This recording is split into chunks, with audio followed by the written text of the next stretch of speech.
네, 들어오시는 길에 제가 이렇게 A4 반장만한 종이를 좀 출력해놨어요. 이게 질문지거든요. 그래서 오늘 여기다가 여러분들 성경에 대해서나 아니면 평소에 궁금했던 것들, 신앙에 대한 것들 질문해 주셔서 놓고 가시면 제가 한 2주 정도 잘 연구해서 저희 8주차 마지막 시간 때 이 내용을 좀 다루려고 하니까요.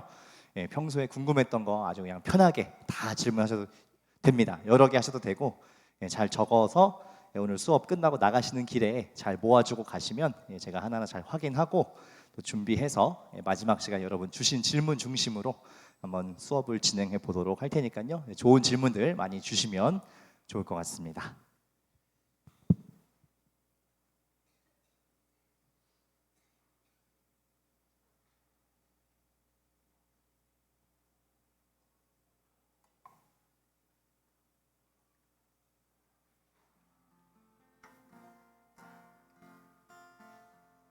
여러분 한 주간 잘 지내셨죠? 네, 오늘도 5번째 시간으로 성경 개관학교 이제 시작하려고 하는데 같이 찬양하면서 열면 좋겠습니다. 특별히 예수 그리스도의 삶에 대해서 복음서를 함께 정리하는 시간인데 우리 약할 때 강함 되시네라고 하는 이 찬양 통해서 우리의 소망 되시는 주님을 함께 노래하며 이 모든 강의를 열면 좋겠습니다. 함께 찬양하겠습니다. 약할 때 강함 되시네. 약할 때 강함 되 나의 고백가 되신 주 나의 고백가 주만의 구원 주만의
살아계신 하나님 참 감사합니다.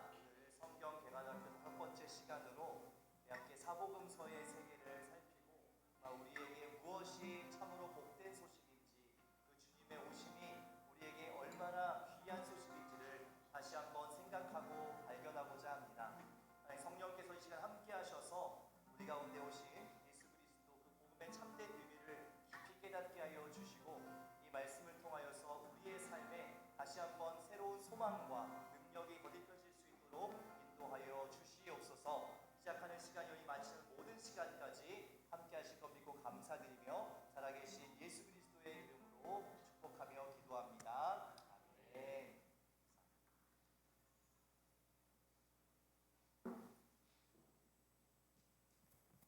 네, 여러분 한 주간 잘 지내셨죠? 예, 날씨가 많이 쌀쌀해졌습니다. 그죠? 예, 이제 일교차가 굉장히 큰데 건강도 잘 챙겨주시면 좋겠고요. 제가 이제 아까도 좀 전에 한 광고를 드리긴 했는데 한 번 더 말씀을 좀 드릴게요. 제가 입구에 이렇게 A4 한 반장 정도 되는 크기의 종이를 좀 많이 놨어요. 여기 뭐냐면 이제 질문지입니다. 그래서 미리 말씀드린 대로 저희가 8주차 마지막 시간에는 이제 강의 본 내용은 다 끝나고 마지막 주는 이제 여러분들이 주신 신앙의 질문들을 토대로 이제 Q&A 시간으로 진행을 하게 돼요. 근데 이 시간이 사실 굉장히 여러분들께도 좀 재미있고 아주 유익이 되실 거예요. 왜냐하면 평소에 궁금한 게 늘 많으실 텐데 어디 질문하기도 마땅치 않고 사실 그렇잖아요. 그래서 이 시간에 여러분 여기에 이제 질문들을 좀 적어 주시면 제가 한 2주 정도 잘 연구하고 정리해서 마지막 8주차에는 여러분 주신 질문 중심으로 이제 Q&A 시간을 하려고 하니까 오늘 수업 끝나고 나가시는 길에 이렇게 질문을 잘 작성하셔서 남겨주시고 가면 되겠고요. 뭐 이름을 쓰셔도 좋고 아니면 그냥 익명으로 하셔도 아무 상관없습니다. 그래서 좋은 질문들을 많이 주실수록 마지막 8주차에 아주 좀 재미있는 시간으로 보내실 수 있을 것 같아요. 그래서 오늘 질문지에 질문을 꼭 주시고 가시면은 너무나 감사하겠습니다. 자, 그러면 우리 5강 이제 한번 들어가 보도록 할 텐데요. 지난 시간에 저희가 신약 성경의 역사서를 정리하는 시간을 가졌습니다. 그렇죠?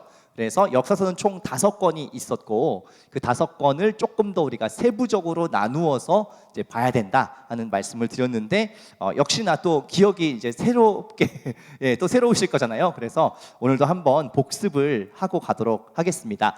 자, 신약 성경에도 구약 성경과 마찬가지로 3개의 장르가 있다라고 말씀을 드렸습니다. 어떤 장르가 있었죠? 첫 번째는요. 갑자기 목소리가 굉장히 패기가 없어지셨는데 첫 번째 역사서가 있었고요. 그 다음은요 서신서라고 하는 이제 신약에만 있는 장르, 구약에는 시가서가 있는 자리인데 서신서, 편지 글들, 특별히 이 전도 여행을 하면서 쓴 편지들의 모음인 서신서란 장르가 있었고요. 마지막은 구약과 동일하게 신약에도 예언서, 근데 딱 한 권 있다고 그랬죠. 잘 아시는 요한계시록 한 권만 딱 있습니다. 그리고 역사서는 총 5권이 있는데 이 5권을 조금 더 자세하게, 특별히 사도행전이라는 책을 좀 더 자세하게 펼쳐서 봐야 된다 말씀을 드렸어요. 이유는 이제 다음 시간에 다룰 서신서들의 위치를 어떤 시대에 어떤 맥락에서 쓰였는지를 봐야 되기 때문에 이 서신서에 맞게 사도행전을 조금 더 시대적으로 이렇게 자세하게 분류를 세부적으로 한다 이렇게 말씀을 드렸습니다. 자, 그래서 신약 성경의 첫 번째 연대는 어떤 책들이죠? 어떤 이야기가 시작되죠? 신약 성경 딱 피면 마태복음 나오죠. 복음서 4권의 복음서가 나옵니다. 근데 이 복음서는 가로로 이렇게 둘까요? 세로로 둘까요? 세로로요. 이유는요? 맞습니다. 이 4개의 책은 사실은 저자가 다를 뿐 어떤 공통점이 있나요? 예수 그리스도의 행적에 대해서 기록했다라는 공통점들이 있습니다. 그러니까 시간상으로는 다 같은 시대를 품고 있기 때문에 이렇게 세로로 붙여서 이 4권의 책이 첫 번째 연대인 복음서가 되겠고요. 그 다음 두 번째가 바로 이어지는 사도행전입니다. 근데 이제 우리가 이 사도행전을 이렇게 하나로 하지 않고 좀 더 자세하게 연대를 나눈다라고 말씀을 드렸었죠. 그래서 사도행전을 첫 번째로 장식하는 내용이 교회 시대라고 말씀을 드렸어요. 사도행전 몇 장부터 몇 장이죠?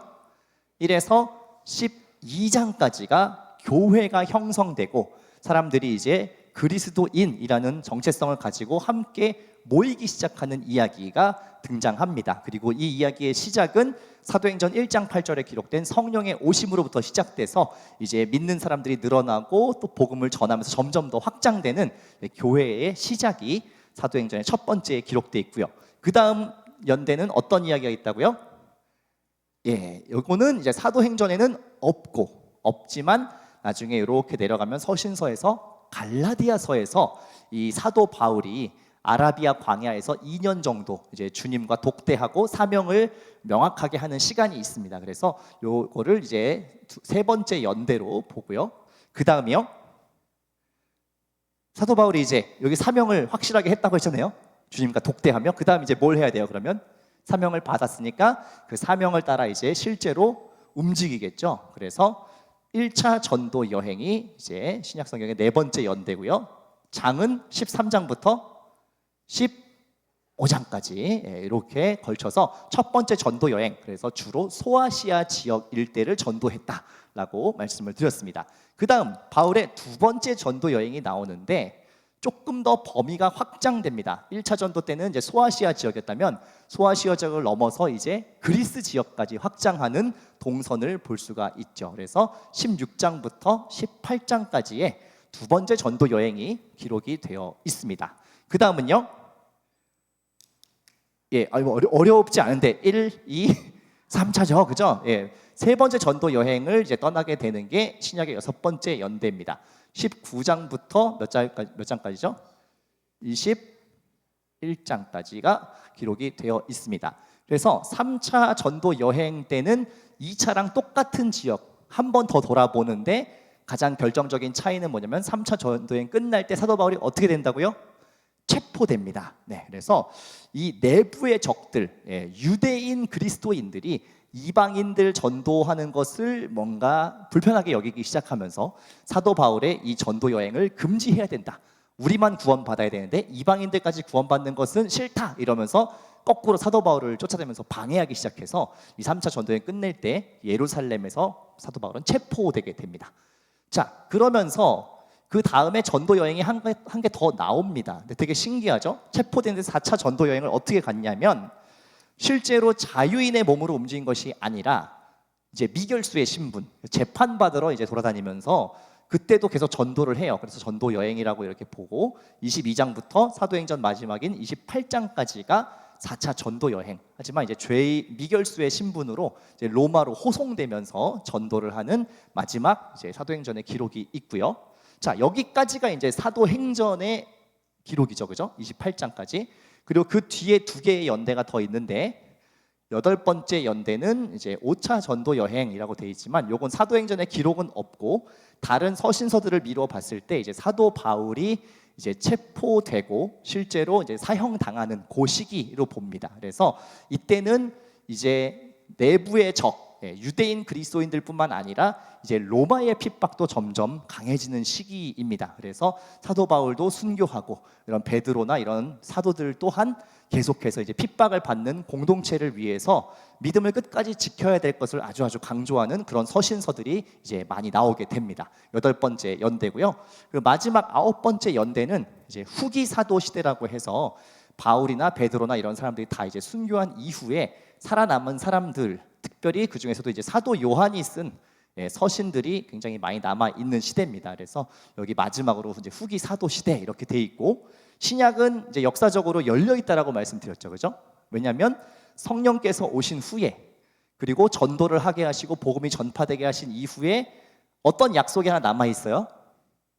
아직 일어나지 않은 일 역사적으로 재림에 대한 약속이 있죠. 그래서 재림을 약속하셨지만 아직 일어나지 않았고 언제인지도 우리가 알 수 없고 그렇기 때문에 우리는 지금 어디를 살고 있냐면 이 신약으로 시작돼서 주님 약속하신 재림이 아직 오지 않은 요 사이 어딘가를 우리가 지금 살고 있는 겁니다. 그러니까 2024년이라고 하는 지금의 시간도 이 하나님의 큰 시간표 안에서는 아직 진행형인 거예요. 신약 성경의 이야기가 아직 열려 있어요. 계속 진행이 되고 있다. 이렇게 보시면 이제 신약 성경의 역사서가 큰 틀이 정리된다라고 말씀을 드렸습니다. 다 기억이 나시죠?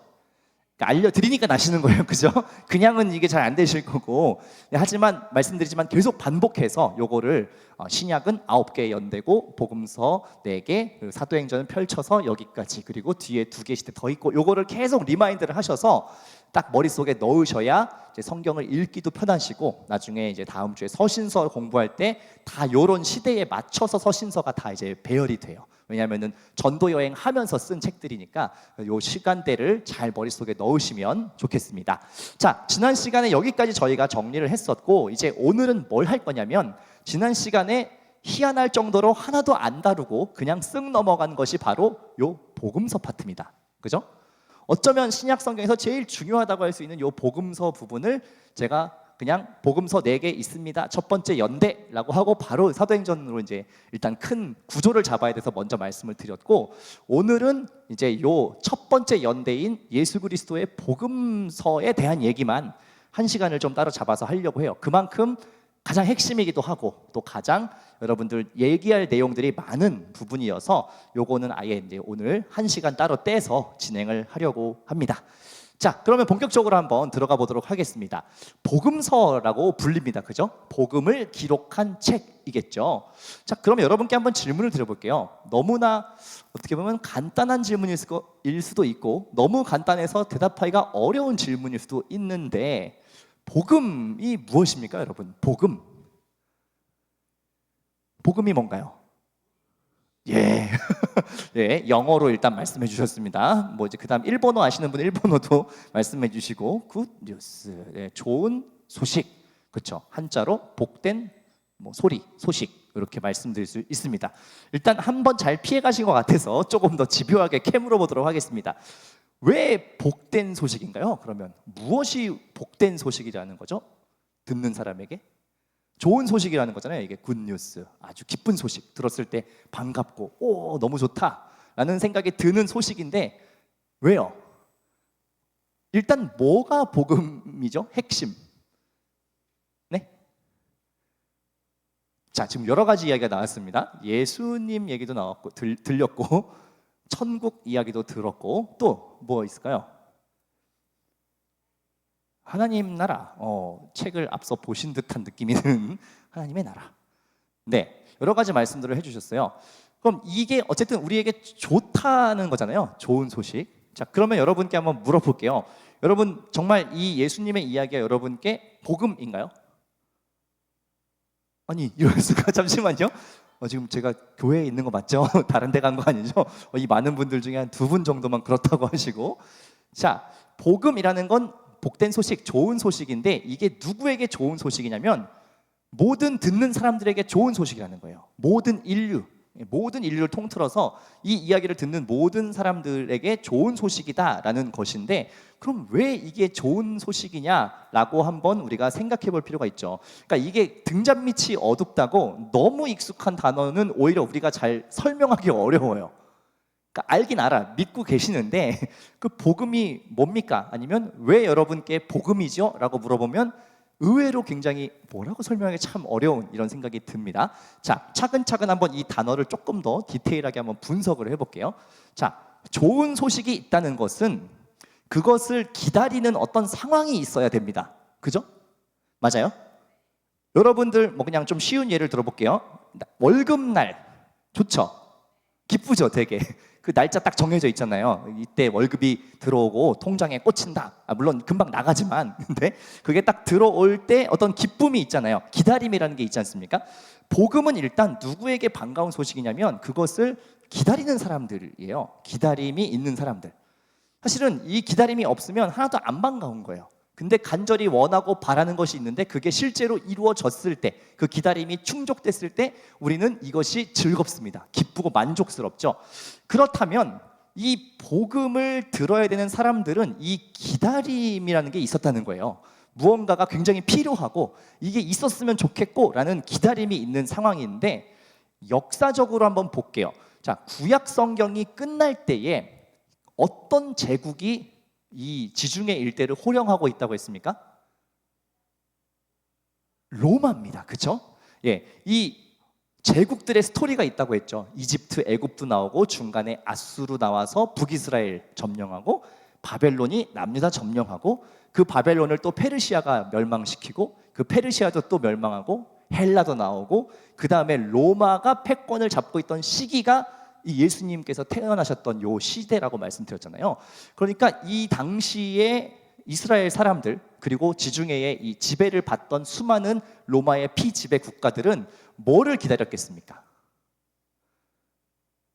예, 메시아 맞는데 그냥 일반적으로는 뭘 기다렸을까요? 포로 생활을 하고 있어요. 그럼 뭘 기다려요? 해방과 자유를 기다리겠죠. 이 아주 힘들고 고단한 생활을 이제 그만할 수 있는 어떤 새로운 변화를 굉장히 기다렸을 거 아닙니까? 실제로 이 이스라엘 백성들도 그 당시에 그러한 변화를 아주 꿈꿨어요. 특별히 자기들 유대인들의 어떤 신앙관에 입각해서 뭐를 기다렸냐면 방금 말씀하신 메시아, 구원자라고 하는 것을 대망하고 기다렸습니다. 엄청나게. 이분이, 이 메시아가 등장하고 오면 우리가 이 로마의 압제로부터 자유하게 될 것이다 라는 그 기대감이 있었기 때문에 엄청나게 기다리고 있었고, 실제로 이것은 그냥 막연한 기대가 아니고 구약 성경의 예언서에 이미 예언되어 있는 것들이었어요. 특별히 이사야서에 보면 이런 메시아 예언이 많다라고 말씀드렸지 않습니까? 실제로 이 메시아가 와서 남은 자들을 구원하고 압제당하는 자들을 풀어주고 이런 예언들이 이미 있었기 때문에 그 당시에 이스라엘 백성들도 너무 이 로마의 핍박이 강력하니까 진짜 이 메시아가 빨리 왔으면 좋겠다, 빨리 우리를 해방시켜 주시면 좋겠다라는 그러한 마음이 있었단 말이에요. 그런데 실제로 이제 예수님께서 오셔서 메시아의 역할을 하십니까, 안 하십니까? 안 하세요? 잠깐만요. 잠깐만, 오늘 교회에 온 거 맞죠? 제가 지금 약간 좀 혼란이 오는데, 물론 제가 약간의 그 헷갈림이 있는 질문을 드린 게 맞아요. 왜 그러냐면 이 메시아라는 단어를 지금 제가 약간 중의적으로 여쭤봤기 때문에 그래요. 메시아, 구원자잖아요. 구원자. 자, 모든 인류로서는 이 메시아의 역할을 하신 게 맞죠, 그죠? 근데 그 당시 이스라엘 백성들이 그냥 그 시대만 놓고 봤을 때 기대했던 어떤 정치적인 메시아, 그러니까 로마로부터 자기들을 해방시켜주기 원하는 그 메시아라면 사실은 그것은 이루어지지 않았죠. 그렇죠? 그래서 그 당시에 이제 복음서를 이렇게 쭉 살펴보면 이 당시 종교 지도자들이나 이 율법을 잘 알고 있고 메시아에 대한 기대가 컸던 사람들이 이 예수님을 사실 딱 오셨을 때, 마주했을 때 이분이 약속된 그 메시아구나를 처음에는 알아요, 몰라요? 모릅니다. 왜 그러냐면 이 정치적 메시아에 대한 기대감이 너무 간절했기 때문에 그래요. 그러니까 자기들 머릿속에 그림이 이미 있는 거예요. 이 메시아는 이래야 돼. 적어도 이 로마라고 하는 강력한 힘과 권력을 부서뜨리고 우리나라를 해방시키는 그런 그림들을 대부분 갖고 있었단 말이에요. 그러니까 예수님이 오셔서 이런 여러 가지 막 말씀도 가르치시고 치유도 하시고 기적들을 일으키실 때에도 사람들이 뭔가 긴가민가 해요. 뭔가 신비로운 능력이 있는 것도 맞고 이분 같으면은 이 정치적인 어떤 메시아로서 진짜 이 나라를 구원할 것 같기도 한데 또 우리가 생각했던 그것과는 또 다른 얘기도 좀 종종 하시고 막 이러니까 사람들이 약간씩 헷갈리기 시작해요. 그래서 사실은 이게 언제 나중에 알게 되냐면 예수 그리스도께서 십자가에 달려 돌아가시고 그리고 부활하신 후에 오히려 제자들도 아니면 주변에 예수님을 봐왔던 많은 인물들도 이 사람이 참으로 하나님의 아들이었다라는 그 고백은 사실은 뒤쪽에 갔을 때 완성돼요. 앞쪽에서는 약간 다들 긴가민가 해요. 왜냐하면 자기들이 원하는 어떤 것들이 투영돼서 예수님을 봤기 때문에 계속해서 이 정치적 메시아를 원했고 그게 이루어지지 않으니까 심지어 제자들조차도 이걸 원했단 말이에요. 그러니까 뭐 합니까? 제자들끼리 막 싸우죠. 왜냐하면 예수님이 이제 정치적 메시아로서 왕위에 오를 것을 기대하고 있으니까 왕위에 올랐을 때 누가 좌편에 우편에 앉냐 이제 요거 가지고 그래서 싸운 거예요. 그러니까 제자들도 이미 이 모든 인류의 구원으로서의 메시아를 본 게 아니고 그 당시에 제자들 눈도 가려져 있었어요. 이 정치적인 메시아를 기대했고 우리 민족에 대한 구원을 해주시는 분으로 예수님을 그렇게 기대하면서 바라봤다는 거죠. 그래서 이 복음이라는 것은 좁게 생각하면 이제 이스라엘 민족에 대한 구원일 수도 있지만 이 우리가 복음서를 통해서 크게 봐야 되는 것은 이제 인류 전체에 대한 기쁜 소식. 여러분 잘 아시는 것처럼 십자가의 죽음과 부활을 통해서 인류의 죄와 사망의 문제를 해결하셨다라는 이것이 우리에게 기쁜 소식이 된다라는 말씀입니다. 자, 그래서 복음서의 이제 핵심 키워드는 그래서 저는 무엇이라고 말할 수 있겠냐면은 하나님의 나라라고 저는 이렇게 이야기를 하고 싶습니다.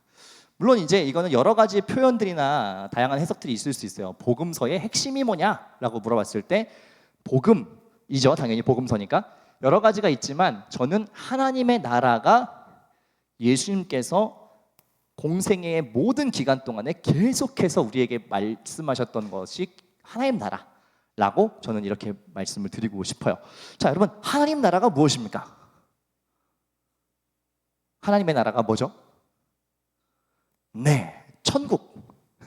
예, 보통 이렇게 말씀을 하시는데, 자, 그러면 천국은 무엇인가요? 여기서 하나님의 나라 이렇게 말씀하시면 안 되고, 하나님 나라 그럼 보통 이제 천국 이렇게 이해하시는, 천국은 뭐예요? 오늘 굉장히 제가 질문이 많죠. 자, 천국은 무엇이죠? 네? 죄와 사망이 없는 곳. 예, 좋습니다. 죄와 사망이 없는 곳. 그렇죠. 예수님의 십자가 부활을 통해서 이것을 멸망시켰기 때문에 없겠죠. 그러면 언제 어떻게 경험할 수 있나요? 천국. 천국을 갖고 계세요? 가실 예정이세요? 뭐 어떻게 하고 계시나요? 천국. 가실 건가요? 가실 수 있으세요? 언제 가실 건가요? 아, 죽어서도 가고 살아서도 가고 욕심이 굉장히 많으시네요. 죽어서도 가고 살아서도 가고. 정답이에요. 근데요, 의외로 많은 분들 천국 그러면 자연스럽게 무슨 이미지가 탁 떠오르냐면, 일단 천국 그러면 어디를 보고 싶으세요? 왼쪽, 오른쪽, 위, 아래 어디 보고 싶으세요? 뭔가 위를 보고 싶죠. 그죠? 위를 보고 싶고, 그리고 거기는 뭔가 이 인간의 세계하고는 조금 구별된 어떤 다른 영역이 있을 것 같죠. 그죠? 맞죠?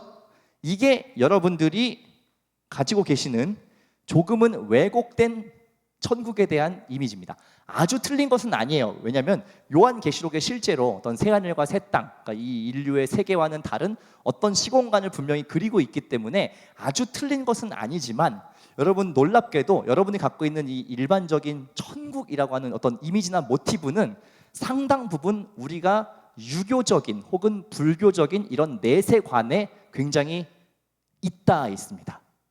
그러니까 죽어야 된다는 게 일단 전제돼 있고, 여러분, 그죠? 내세 같은 개념이니까. 그리고 어디로 가냐 그러면 일단 위쪽을 바라보시고, 이렇게 하는 게 약간은 그 학습되어 있는 우리에게 자동적인 이미지예요. 근데 주님께서는 뭐라고 말씀을 하시냐면, 천국이 어디에 있다라고 얘기를 하냐면 너희 안에 있다라고 얘기하고요. 그리고 주기도문에도 보면 하나님의 나라, 천국이 뭐 한다고 돼 있어요? 하나님의 뜻이 하늘에서 이루어진 것처럼 어디에도 이루어진다고요? 땅에서도 이루어진다라고 이야기를 해요. 그러니까 여러분 잘 생각해보면 천국이라고 하는 것은 뭔가 위쪽에 있거나 우리가 죽어서 도달해야 되거나 이런 개념도 있지만, 실제로 주님은 뭐라고 얘기하시냐면 하나님의 나라는 너희 안에 있고, 그리고 하나님 나라가 하늘에서 이루어지는 것처럼 땅에서도 이루어지도록 구해라, 이렇게 얘기해요. 그러니까 무슨 말씀이냐면, 하나님의 나라라는 것은 사실 어떤 시공간 개념이거나 뭐 위에 있거나 어디에 있거나 이런 개념이 아니라 사실은 통치의 개념이라는 거예요. 통치. 모든 것에 다 있어요. 다만 무슨 차이냐? 통치를 받고 있느냐 아니냐라는 이것만 있다는 거예요. 그러면 왜 주님께서 하나님의 나라라고 하는 단어로 복음을 설명하려고 했냐면, 이게 그 당시 사람들한테 아주 이해하기 좋은 방식이었기 때문에 그래요. 우리가 하나님 나라라고 하는 이 단어를 들었을 때 생각보다 확 와닿지 않는 이유는 뭔지 아십니까? 우리가 아주 자유를 누리면서 살고 있기 때문에 그래요. 자, 보시면 아까 말씀드린 대로 이스라엘 백성들은 어떠한 나라의 지배를 받고 있었습니다. 그죠? 어디죠? 로마라고 하는 제국의 통치를 받고 있었어요. 그죠? 그리고 이 로마 제국의 통치는 굉장히 강력하고 아주 명확한 가치관을 가지고 있었어요. 그러니까 세상의 나라라고 한번 이렇게 해봅시다. 세상 나라, 로마 제국의 통치는 어떤 거냐면, 제가 49페이지에 이제 비교를 이렇게 해놨는데, 일단 나라니까 통치자가 있을 겁니다. 그죠? 통치자 누구죠? 황제, 그죠? 뭐 가이사라고 하는 이제 호칭이 붙어 있는 황제가 통치자입니다. 자, 그러면 이 나라의 힘은 어디서부터 나옵니까? 로마의 힘은 무엇이었어요? 예? 로마의 힘, 주된 힘은 어디에서 나옵니까? 네, 권력. 조금 더 디테일하게 풀어 말하면 어떤 군사력이나 권력, 이런 것을 통해서 강력한 제국을 이루어냈습니다. 쉽게 얘기하면 전쟁해서 승리하면서 넓혀서 만든 나라가 로마 제국이죠. 뭐 보편적으로 제국의 특징들이기도 하고요. 강한 군사력과 어떤 권력을 가지고 통치하는 것이죠.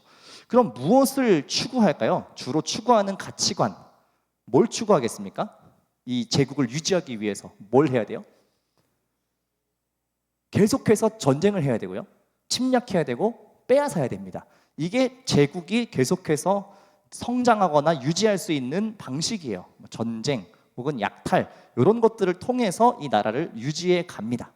자, 마지막으로 그럼 어떤 가치관이 주로 이 나라를 점령하는 가치관일까요? 내가 더 중심일까요? 타인이 중심일까요?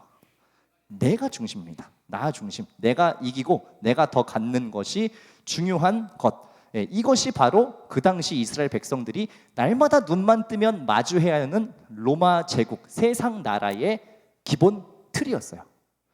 그러니까 주님께서는 나라라고 하는 개념으로 하나님의 것을 설명해요. 대조적으로.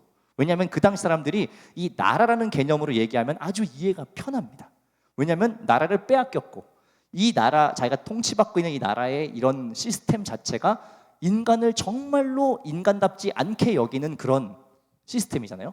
그러니까 여기에 상반되는 하나님이 통치하는 나라라는 것을 주님께서 모델로 주시는데 한번 그 비교를 해보도록 할게요. 로마 제국과 반대되는 하나님의 나라, 로마가 통치하는 것이 아니라 하나님이 통치하는 나라, 어떤 모습인가 한번 봅시다. 통치자는 누구죠? 하나님입니다. 네, 주권자는 하나님이시죠. 그리고 여기에서는 어떤 것이 이 나라를 유지하는 동력이죠? 하나님, 본질이 무엇이세요? 사랑입니다. 네, 사랑 혹은 관용, 자비 이런 것이 이 하나님 나라를 돌아가게 하는 기본 동력이에요. 그럼 무엇을 추구하겠습니까? 빼앗고 약탈하고 이런 것과 반대되는 것 무엇을 추구하겠어요? 그 표에 다 적혀 있습니다. 뭐죠? 희생하는 겁니다. 희생하고 섬기고 이런 것이 기본적인 원칙인 나라고요.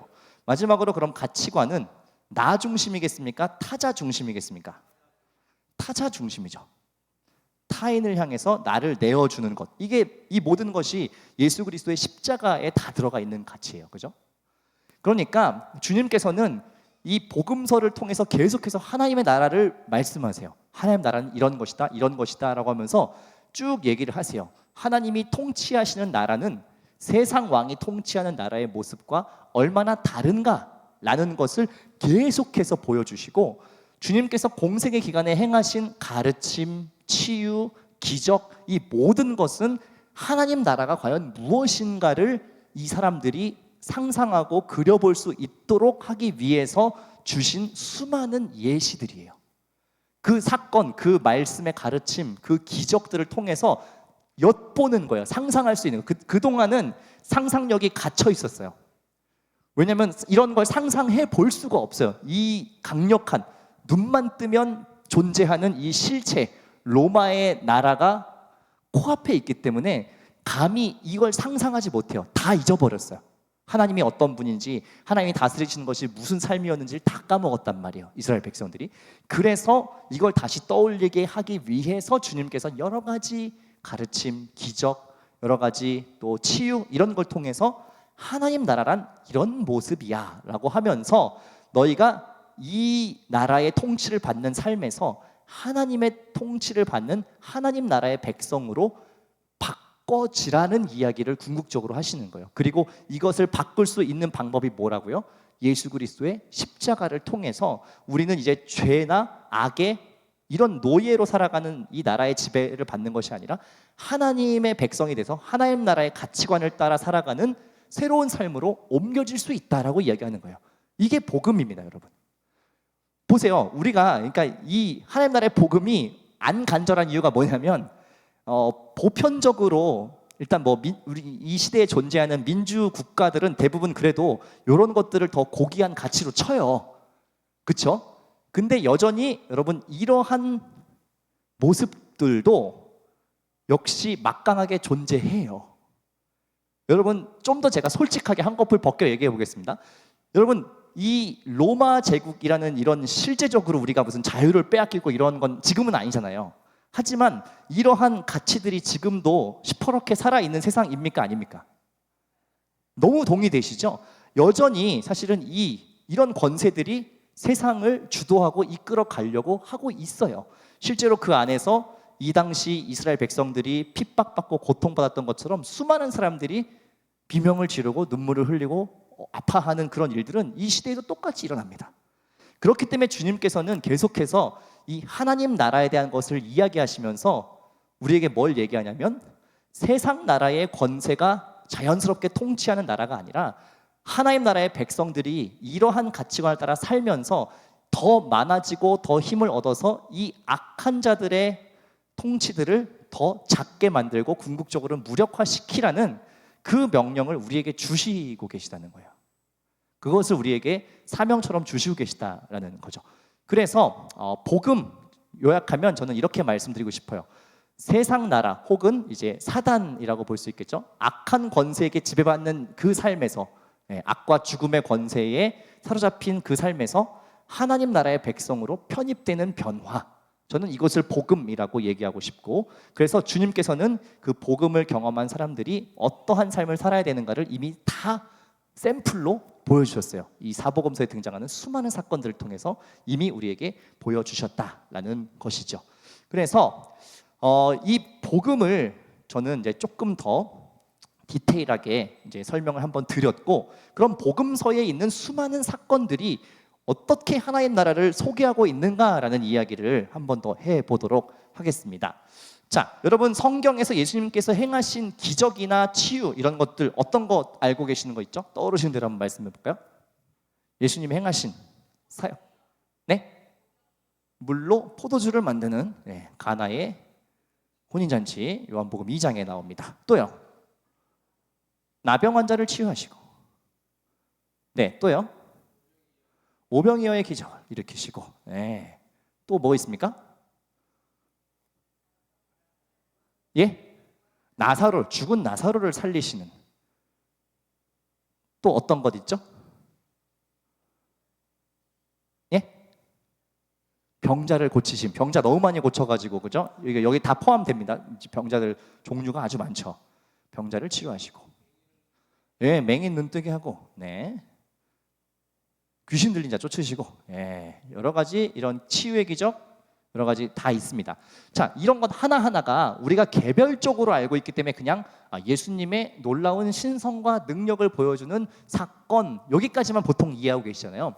그런데 사실은 이 모든 것들이 하나님의 나라를 소개하는 사건이기도 합니다. 보세요. 자, 물로 포도주를 만든다라는 이 사건은 사실은 잔치잖아요. 기쁨.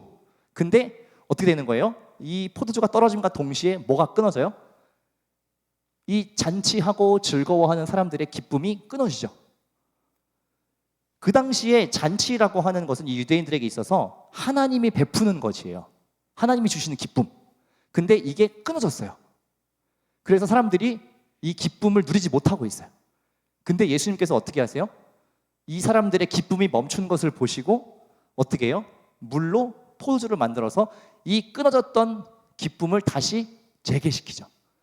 이게 주님께서 우리에게 행하시는 일이라는 것을 상징적으로 보여주는 겁니다. 표면적으로는 그냥 물이 포도주가 되었어, 놀랍다, 신기하다 이지만 그 이면에는 이 죄와 악으로 인해서 하나님 주시는 마땅한 기쁨들을 누리지 못하고 살아가는 인류를 안타깝게 여기셔서 다시 그 기쁨을 재개시키는 사건입니다. 나병 환자 치유 볼까요? 나병 환자는 기본적으로 피부에 이런 질병들이 이제 현상이 드러나잖아요. 그리고 율법에 뭐라고 기록되어 있느냐? 나병 환자는 부정하다, 닿아서는 안 된다, 이렇게 이야기해요. 율법이 그렇게 규정합니다. 그러다 보니까 그 당시에 이스라엘 사람들은 이런 나병 환자는 뭐라고 얘기를 하냐면 병이 걸린 것뿐만 아니라 죄 때문에 그런 거다, 저주를 받아서 뭔가 회개하지 않은 죄가 있기 때문일 것이다, 이렇게 이야기할 때 주님께서 나병 환자를 어떻게 치유하시는지 아십니까? 아세요? 말씀으로만 하세요? 어떻게 하세요? 손을 대시죠. 율법에선 분명히 뭐라고 해요? 손 대면 손댄 사람도 같이 부정해진다 하잖아요. 그런데 주님께서 부정한 자를 손댔더니 어떻게 돼요? 부정한 자가 거룩해집니다. 이게 지금 무엇을 얘기하는 거냐면 하나님 나라의 능력이 인간이 가지고 있는 죄와 사망의 권세를 뛰어넘는다는 것을 상징적으로 보여주는 거예요. 메시지예요. 물론 그 당시 사람들은 단순히 그냥 치유 자체만 받겠죠. 그러니까 와, 엄청난 능력이다까지만 생각했는데 이 복음서의 기록자들이 나중에 이 사건들을 하나하나 쭉 기록하면서 공통분모를 소급해 보니까 하나님 나라에 대한 것들을 다 암시적으로 알려주고 있었구나인 거예요. 오병이어 볼까요? 오병이어가 표면적으로는 뭡니까? 이 물고기 2마리, 떡 5개 가지고 5,000명 넘게 먹었다인 거잖아요.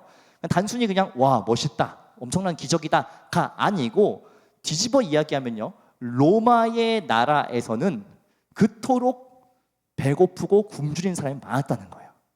왜요? 다 뺏어가니까요. 거두는 족족 다 세금으로 걷어가고 다 뺏어가거든요. 가난한 사람이 실제로 너무나 많았어요. 하나님 말씀을 듣겠다고 모인 그 수많은 사람들이 이 한 끼 식사를 해결할 수가 없는 사람들이 태반이었다고요. 그 시대 갈릴리 사람들이. 근데 주님께서 이 기적을 베풀어서 먹여주시고 남게 하시죠.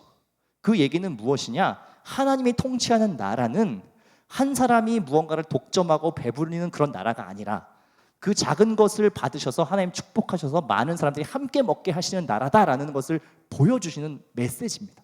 이런 식으로 주님의 모든 행적에는 다 그러한 메시지가 들어있고 그 메시지는 하나님의 나라라고 하는 것을 계속해서 우리한테 보여주고 상상하고 그려보게 만드는 그러한 일들이에요. 그래서 50페이지 한번 보시면 제가 이미 말씀을 드렸죠. 여러 가지 예수님의 행적 중에 제가 몇 가지만 기록했는데 예수님의 탄생 보시면 세상 나라에서는 이게 감춰진 소식입니다. 헤롯 왕이 그 메시아 탄생 소식을 듣고 막 찾으려고 하잖아요. 근데 결국 못 찾죠. 이 세상의 권력자한테는 가려져 있어요. 근데 낮은 자들에게 먼저 이 소식이 들려오죠. 목동들 그리고 막 이 어려운 가난한 사람들한테 먼저 들려지죠. 그러니까 하나님의 관심이 이러한 자들에게 있다라는 걸 먼저 보여주는 것이고요. 병든 자 치유도 마찬가지죠. 육신의 회복뿐만 아니라 이 어떤 사회적인 지위도 다 회복시켜 주십니다. 그 전까지는 저주받고 따돌림 받는 사회적으로도 격리돼야 되는 사람들이었는데 그것을 다시 회복시켜서 한 사람의 전인적인 인간으로 다시 낫게 하시죠. 오병이어의 기적 방금 설명드렸고 포도원 품꾼 비유 여러분 아시죠? 아침 일찍 와서 일하고 점심에 와서 일하고 오후 5시에 와서 일했는데 똑같이 알바비를 받잖아요. 이게 요즘 같으면 바로 신고하시겠죠, 여러분. 근데 이게 뭐라고 얘기해요? 그러니까 세상 나라의 기준은 뭐냐? 철저하게 합리성, 계산, 공식 이것으로 가치를 평가받는다는 거예요. 일한 만큼 받아라. 근데 하나님은 어떻게 보신다는 거예요? 오히려 부족한 사람들에게 더 주셔서 이것을 공평하게 만드시는 것이 하나님 나라다라는 것이고요. 십자가 사건 역시 그렇습니다. 십자가는 로마의 사악한 형틀이죠. 가장 극심한 죄를 지은 사람들에게 주는 것인데 그래서 십자가라는 것은 뭐냐면 사실은 다른 사람을 죽여서라도 자기가 잘 살아야 되는 이런 것을 보여주는 거였어요. 나쁜 죄를 지은 사람들은 다 세상에서 없애버리자 요건데 그 십자가를 주님께서 어떻게 의미를 바꾸시냐면 한 사람의 희생을 통해서 많은 사람들을 살려내는 것으로 바꿔내시죠. 부활 역시 마찬가지입니다. 이 세상 나라의 결말은 필연적으로 죽음, 종말이죠. 멸망인데 다시 살아나는 소망으로 바꿔주시는 것이 부활의 사건이죠.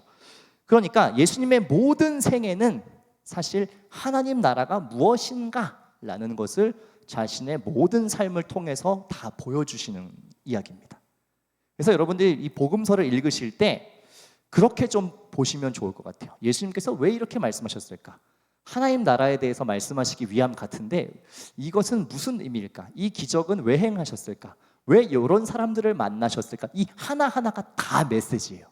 하나님 나라가 뭔가라는 것을 그릴 수 있도록 주시는 메시지라는 것입니다. 그래서 그리스도인들은 어떤 사람들이냐면 하나님의 나라의 복음, 이 좋은 소식을 듣고 세상 나라가 아니라 하나님의 나라의 백성으로 이제 편입되어서 이 가치관을 따라 살아가게끔 부름받은 사람들이 그리스도인들입니다. 그래서 여러분 우리가 행하는 여러 가지 구제나 선행이나 교회에서 하는 갖가지 사역들이 사실은 이것 때문에 하는 거예요. 그냥 무슨 사역이나 행사로 하는 게 아니고 우리가 하는 그 모든 것 안에 이 하나님 나라의 가치관이 잘 담겨 있는가를 항상 생각하면서 우리가 이것들을 해나가야 된다라는 이야기죠.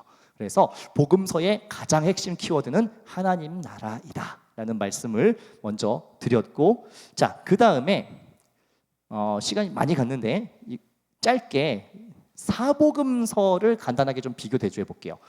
자, 52페이지로 한번 가보시면 사복음서 4개의 복음서가 있는데 왜 4개가 있을까라는 질문을 제가 이전에 청소년부 사역할 때 청소년들에게 한번 해봤어요. 얘들아, 복음서가 왜 4개나 있을까? 혹시 궁금해 본 적 있니? 왜 똑같은 게 4개나 굳이 기록되어 있을까? 라고 했더니 한 친구가 손을 번쩍 들고 당당하게 말했어요. 그냥 마음에 드는 걸로 읽으려고요. 근데 그게 정답입니다. 제가 막 칭찬해 줬어요. 야, 네가 엄청나게 신학적인 답변을 했다. 엄청나게 깊은 답변을 했어. 자기도 몰라요. 그런 얘기를 자기가 했는지. 저는 그냥 아무거나 읽으려고요 라고 얘기를 했는데 그게 맞습니다. 물론 아무거나라고 해서 그냥 뭐 4개 중에 오늘은 마가복음 땡기니까 마가복음 읽고 뭐 이런 아무거나는 아니고, 복음서가 굳이 4개가 있는 이유는 뭐냐면 이것을 읽는 대상들이 조금 다릅니다. 한번 볼게요. 마태복음 누가 썼죠? 네, 마태. 마가복음은 누가 썼죠? 마가. 누가복음은 누가. 요한복음은 요한이 썼습니다. 그런데 이 4명의 저자들은 다 각 예수님에 대해서 다 똑같이 기록한 것은 맞지만 이것을 기록할 때 누가 이것을 읽으면 효과적일까라는 것을 각각 염두에 두었어요. 다 다른 그룹들을 염두에 뒀는데, 마태는 여러분 유대인들, 자기 민족, 자국민, 유대인들에게 예수님의 복음을 소개하기 위해서 썼습니다. 마태 본인이 일단 자기가 유대인이죠, 그죠? 유대인 출신이고, 그리고 이 유대인 출신이라는 건 뭐 율법이라든지 이런 유대인의 문화나 관습에 아주 익숙한 사람, 그러니까 자기와 같은 유대인들에게 이 복음서를 썼어요. 그래서 자, 여러분 재밌는 거 있는데 마태복음 1장 1절 한번 펴보실래요? 마태복음 1장 1절, 요건 한번 같이 찾아서 읽어봅시다. 너무나 유명한 말씀이라서 다 대부분 아실 것 같아요. 창세기 1장 1절과 마태복음 1장 1절 우리 잘 아니까 펴서 같이 읽어보도록 할게요. 시작. 아브라함과 다윗의 자손 예수 그리스도의 계보라. 마태복음 1장 1절에 뭘 먼저 소개해요? 예수님을 소개하려고 하는데 어떤 식으로 소개하냐면 족보를 꺼냅니다. 족보. 이게 바로 마태가 유대인이며 읽는 사람이 유대인일 것을 기대하고 썼다는 게 이것 때문에 그래요. 자, 우리는 사실 이 문화가 지금 없어서 여러분 마태복음 의욕적으로 읽다가 생각보다 복음서가 쉽지 않네 하고 포기하고 싶은 게 사실 마태복음 1장이에요. 족보만 나옵니다. 한 장 내내. 이게 무슨 의미가 있나 싶죠. 왜 이렇게 족보를 아브라함부터 해가지고 막 쫙 얘기하냐. 그냥 예수님 얘기하면 되는데, 이게 유대인들의 문화이기 때문에 그렇습니다. 유대인들의 문화는 사람을 소개할 때 그 아버지나 할아버지를 같이 소개하면서 이 사람의 신원을 보증합니다. 이게 문화예요. 그러니까 성경에 보면 여러분 항상 이름 소개할 때 누구의 아들 누구 이렇게 얘기하는 거 많이 보셨죠. 문화가 그런 문화예요. 그러니까 저를 소개할 때 그냥 최재욱 이러면 사람들이 누구지? 내지는 믿을 만한 사람인가? 이렇게 약간 의구심을 가져요. 근데 그때 이제 아버지 이름을 얘기하는 거예요. 최상원의 아들 최재욱이다. 이렇게 하면 그분 아들이야. 이게 되는 거예요. 그래서 유대인들의 문화에 있어서 한 사람을 소개할 때 이 사람의 이야기나 이런 것들이 믿을 만한 것인가를 판별하는 것은 일단 이 사람의 출신 성분입니다. 그러니까 예수님을 소개할 때 어디까지 올라가서 소개하는 거예요? 하나님이 선택한 우리 민족의 조상 아브라함부터 해서 이 계보를 쭉 따라서 중간에 또 누가 나옵니까? 다윗 나오죠. 또 쭉 따라가서 그 다음에 나온 사람이 예수 그리스도다. 이 우리 유대인, 우리 조상들의 이 신앙의 계보에서 나온 분이 다, 이거를 얘기를 해야 이 다음에 나오는 2장부터의 모든 얘기가 유대인들은 신뢰성을 가지고 읽어요. 근데 요게 빠지면은 누군데 이건 거예요. 누군데 그 사람이 뒤에 무슨 일을 하든 말든 이거 진짜인지 어떻게 믿어가 됩니다. 그래서 마태는 자기 유대인들 대상으로 썼기 때문에 족보를 먼저 얘기했다라는 것이고요. 그 다음 마가. 여러분 마가는 누군가요? 자, 요게 이제 약간 헷갈리는데, 자, 마태는 12제자에 있어요, 없어요? 있습니까? 없습니까? 있죠. 마가는 있습니까? 없습니까? 없습니다. 누가는 있어요? 없어요? 없어요. 요한은 있어요? 없어요? 있어요. 자, 제가 이 얘기를 왜 말씀드리냐면 이 기록자들이 우리가 그냥 복음서 그러면 다 예수님 측근 내지는 12제자에 들어있을 것만 같은데 아닙니다. 마가랑 누가는 어디에 나오냐면 사도행전 이 전도 여행 이야기 때 나와요. 예, 사도 바울의 전도 파트너들이잖아요. 그죠? 같이 이 전도 여행 떠났던 사람들입니다. 그래서 마가는 사실은 12제자는 아니고 그러니까 직접 예수님과 이 3년의 시간을 같이 보낸 사람은 아닙니다. 그런데도 놀랍게 마가 복음서를 저희가 기록하죠. 이것은 어디서부터 그럼 들은 거냐면 이제 많은 학자들이 이 성경을 연구했을 때 베드로로부터 이제 이 이야기들 예수님의 이야기들을 대부분 전해 들었을 것으로 이렇게 연구를 합니다. 그래서 마가는 이것을 토대로 자기가 이제 주님에 대한 기록을 다시 남기게 되는데 마가는 특별히 어떤 대상을 염두에 두고 복음서를 썼냐면 로마 사람들, 로마에 있는 그리스도인들을 위해서 복음서를 씁니다. 그리고 그 다음 누가인데요. 누가는 특별히 헬라인들. 그러니까 이 사람들은 다 마가나 누가는 전도 여행을 함께 다녔던 사람들이잖아요. 그러니까 그 전도 여행을 하면서 만났던 사람들에 대한 어떤 그런 열망들이 있었어요. 그래서 로마 사람들 혹은 헬라인들을 대상으로 복음서를 썼다라는 것을 기억하시고 마지막으로 요한복음이 조금 독특한 책인데 여러분 혹시 이 사복음서를 한 번 더 구분하는 기준이 있는 건 아세요? 요 앞에 세 권과 뒤에 한 권을 또 구분을 하거든요. 셋, 하나 이렇게 구분하거든요. 어떤 용어가 있어요. 혹시 아세요? 요 세 개를 묶어서 뭐라고 표현하는지 혹시 아십니까? 공관복음이라고 이게 이렇게 불러요. 공관. 무슨 뜻이죠? 공관. 한자에 약하시군요. 같은 관점의 복음. 같은 관점이라 하면 뭐냐면 마태, 마가, 누가는 예수님에 대해서 기록하는데 특별히 어떤 사건, 행적 이런 것 위주로 기록해요.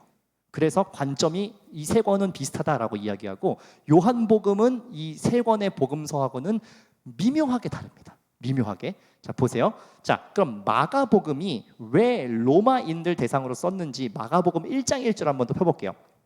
아까 마태복음 1장 1절이었는데 마가복음 1장 1절 펴시면 그 모든 복음서들마다 이 첫 장의 첫 절의 특징이 다 드러나는데 마가복음 1장 1절 한번 보실래요?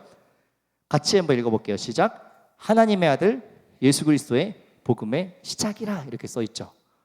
여러분 이 한 절의 말씀이 엄청나게 임팩트가 있는 거예요. 뭐라고 써 있죠? 하나님의 아들 예수 그리스도의 복음의 시작 이렇게 얘기하죠. 이게 굉장히 위험한 구절이에요. 왜 그런지 한번 볼게요. 하나님의 아들이라고 하는 이 표현이 우리는 당연히 신앙을 가지고 있으니까 이 표현 자체를 딱 듣는 순간 예수님 떠오르죠.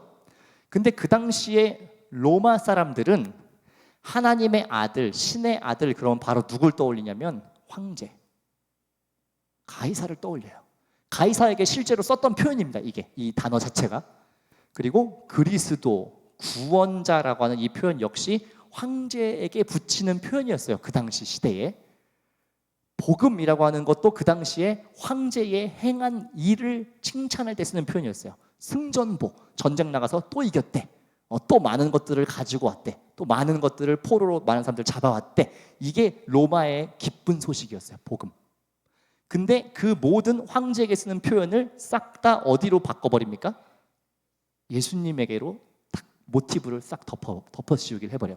그러니까 마가의 이 1장 1절 자체가 엄청나게 이 당시에 로마 황제나 로마의 가치관에 있어서는 아주 변혁 혹은 강하게 말하면 반역적인 워딩으로 바로 그냥 스타트 해버리는 거예요.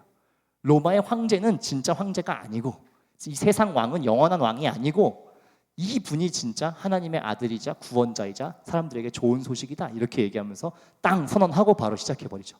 그래서 이 마가복음이 로마인들을 대상으로 쓴 책이고, 사실 그 당시에 로마 사람들에게 이런 얘기로 시작하는 책은 굉장히 위험한 책이었겠죠.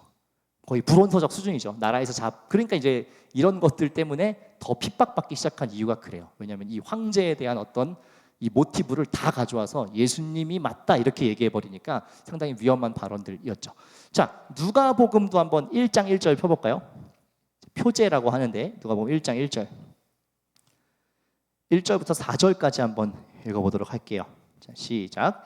우리 중에 이루어진 사실에 대하여 처음부터 목격자와 말씀에 일꾼된 자들이 전하여 준 그대로 내력을 저술하려고 붓을 든 사람이 많은지라. 그 모든 일을 근원부터 자세히 미루어 살핀 나도 데오빌로 각하에게 차례대로 써보내는 것이 좋은 줄 알았노니 이는 각하가 알고 있는 바를 더 확실하게 하려 함이라.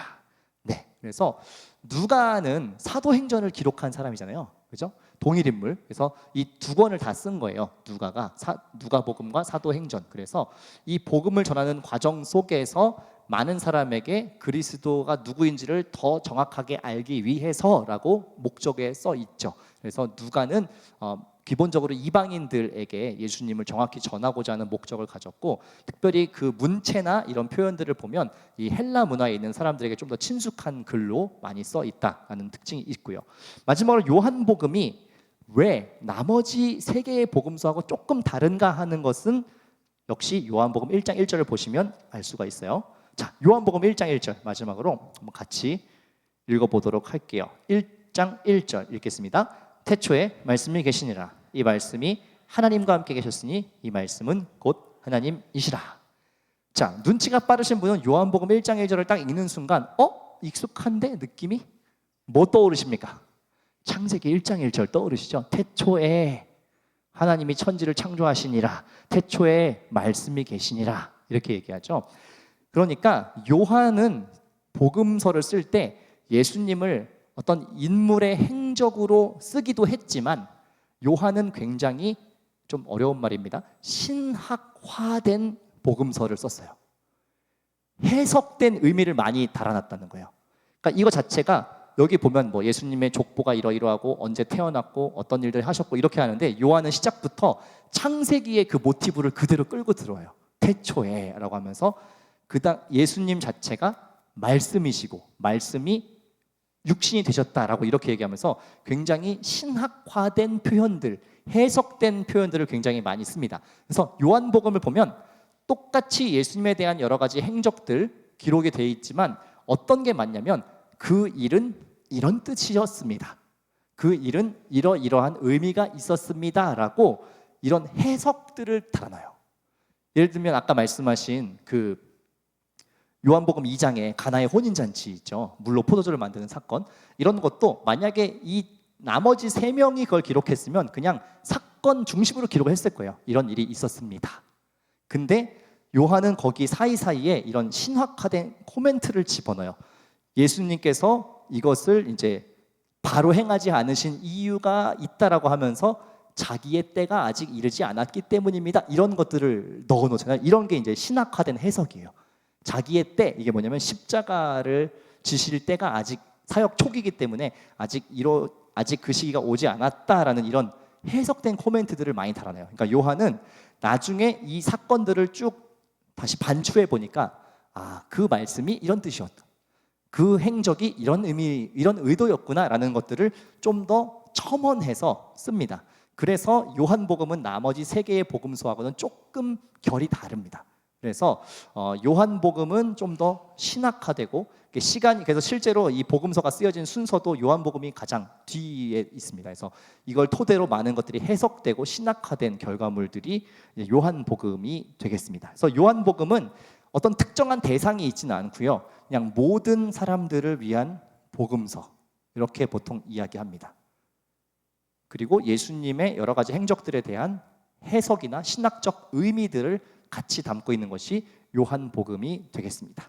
자, 그래서 53페이지 마지막에 보면 제가 방금 드린 내용을 정리를 해놨죠. 그래서 마태복음은 마태가, 마가복음은 마가가 썼고, 누가복음은 누가, 요한복음은 요한이 썼고, 대상은 유대인, 로마인, 헬라인 모든 사람들. 그리고 예수 그리스도를 어떻게 그리고 있냐면 마태복음은 왕으로, 왕의 모습, 통치자 왕으로 그리고요. 마가복음은 종의 모습, 십자가를 지고 가는 종의 모습으로, 또 누가는 인자, 사람이신 예수 그리스도의 모습을 많이 그리고요. 요한은 말씀이신 예수님, 이런 식으로 어떤 예수님의 특징을 이런 식으로 살려가지고 복음서를 기록합니다. 이 특징은 마태복음은 아무래도 유대인을 위한 글이고 그렇기 때문에 구약에 성취문들이 되게 많아요. 그러니까 구약 인용이 굉장히 많습니다. 왜냐하면 유대인들한테 설명하려면 구약을 갖고 와서 얘기를 해야 되잖아요. 이 사건이, 이 기적이 율법에서 얘기한 요런 내용의 완성이다, 아니면 예언자가 말한 요런 예언의 성취다, 이런 걸 얘기해야 되기 때문에 구약의 인용이 굉장히 많아요. 예수님 말씀하실 때도 구약 성경을 갖고 와서 인용해서 말하는 것들이 굉장히 많습니다. 마가는 특별히 어떤 것이 있냐면 특징이 임박한 종말론, 이것도 조금 어려운 말인데, 여러분 종말이 언제 오죠? 재림, 종말과 재림이 언제 옵니까? 네, 여기서 날짜를 말하시면 안 되는 건 아시죠? 근데 그 당시에 이 초창기 초대교회 사람들은 종말이 금방 온다고 생각했어요. 근데 그도 그럴 것이, 주님께서 이제 승천하시잖아요. 승천하시고 기다려라 하시고 이제 가시고 내가 다시 오겠다라고 하셨을 때, 사실 그 당시 사람들은 주님의 재림이 이렇게까지 길어질 거라고 생각하지 않았어요. 금방 오시는 거라고 생각했어요. 그렇기 때문에 마가는 특별히 이 임박한 종말론에 입각해서 복음서를 쓰는데, 그러다 보니까 굉장히 복음서 자체가 리듬이나 템포가 빠르고요. 뭘 계속 강조하냐면 회개. 왜냐하면 재림이 얼마 안 남았다고 생각했으니까 빨리 회개해라, 빨리 뉘우쳐라, 주님 다시 오신다, 빨리 돌이켜야 된다, 이 얘기를 엄청나게 강조를 합니다. 그래서 이런 임박한 종말론이 마가복음의 특징이고요. 누가복음은 사건을 굉장히 상세하게 기술하는 것이 좀 특징인데, 누가의 직업이 뭐죠? 의사입니다. 의사. 그래서 잘 보시면 이런 차이가 되게 재밌는데, 마태나 마가는 굉장히 그냥 좀 투박하게 써요. 근데 누가는 되게 디테일하게 씁니다. 특별히 병자를 치유하거나 이런 거에 있어서는 되게 디테일하게 써요. 왜냐하면 의사니까요. 그래서 뭐 어떤 식으로 해서 어떻게 해서 이렇게 병을 낫게 했다든지, 뭐 죽은 사람이 살아나는 어떤 상태나 이런 것들도 되게 디테일하게 씁니다. 이거 어떤 직업적인 특성이 반영된 표현이고요. 그리고 요한 복음은 아까 말씀드린 대로 아주 신학적인 복음서다. 예수님에 대해서 한 번 정도 더 이렇게 해석하고 의미를 덧붙인 그런 신학적인 특징이 있다라는 것을 기억하시면 복음서를 읽을 때 훨씬 더 재미있게 입체적으로 읽히실 거예요. 안 그러면 이게 다 똑같은 얘기처럼 느껴지면 사실 굳이 4개나 읽는 이유가 뭔가 이렇게 생각이 들 텐데, 놀라운 차이들이 다 있고요. 이런 특성을 알고 읽으시면 복음서가 상당히 재밌습니다. 그게 캐치가 돼요. 놀랍게도 뭐 이런 로마, 헬라인, 유대인 요 차이만 가지고도 화폐 단위 있죠. 다 다른 거예요. 그래서 달란트, 고드란트 이런 거 쓰죠. 유대인들의 화폐. 로마인들이기 때문에 뭐 데나리온, 드라크마 이런 게 다 다른 이유가 이 대상들이 다르기 때문에 그래요. 자기들이 이해할 수 있는 문화로 써야 되니까 화폐 단위도 다르고 뭐 이런 문화들이 다 다르게 써져 있는 것을 볼 수가 있습니다. 그래서 이런 차이도 여러분들 좀 발견하면서 보시면 복음서를 읽으실 때 훨씬 재밌게 읽으실 수 있을 것 같습니다. 자, 오늘까지 제가 이제 이렇게 복음서를 한번 정리를 해드렸습니다. 그래서 복음서의 키워드는 하나님 나라이다. 예수님의 모든 행적은 하나님 나라가 무엇인지를 보여주는 상징적인 사건들이다. 그리고 이 사복음서는 이러한 대상과 어떤 특징의 차이들이 있다라는 것을 오늘 한번 정리를 해드렸습니다. 좀 도움이 되시나요? 처음 들으셨나요? 예, 아마 뭐 평소에 잘 듣기는 어려우실 것 같아요. 근데 이런 것만 알아도 훨씬 더 성경을 여러분들이 생생하게 읽으실 수 있다는 것을 말씀을 드립니다. 질문 있으실까요?